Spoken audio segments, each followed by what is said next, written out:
बिस्मिल्लाहिर्रहमानिर्रहीम। आप ये राशन देख सकते हैं, ये राशन जेडीसी की तरफ से आया है। 14 दिन हमने हो गए हैंगे, लेटर पैड जमा कराया हुआ था और 14 दिन के बाद ये 350 राशन में ये हमें 50 राशन दिए गए हैं और 50 राशन भी पूरी रात बाकायदा बैठे हैं, सुबह में ये लेकर आए। राशन आपके सामने है।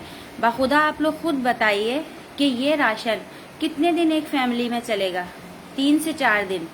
3 से 4 दिन ये राशन चलेगा फैमिली में। अब बताइए कि 3 से 4 दिन के बाद यही फैमिली वापस फिर रोड पर नजर आएगी। तो इससे बेहतर है कि प्लीज आप ये राशन भी ना दीजिए, क्योंकि क्या करेगा कोई बंदा इस राशन को रखकर? 3 से 4 दिन के बाद जब फिर वापस वो जेडीसी में खड़ा हुआ होगा, फिर वो बोलेंगे कि आपको तो राशन दे दिया गया है। ओ भाई, अगर हमें राशन दे दिया गया है तो हमारे 6 से 7 बच्चे 6 से 7 बच्चे में बताइए राशन कितना चलेगा?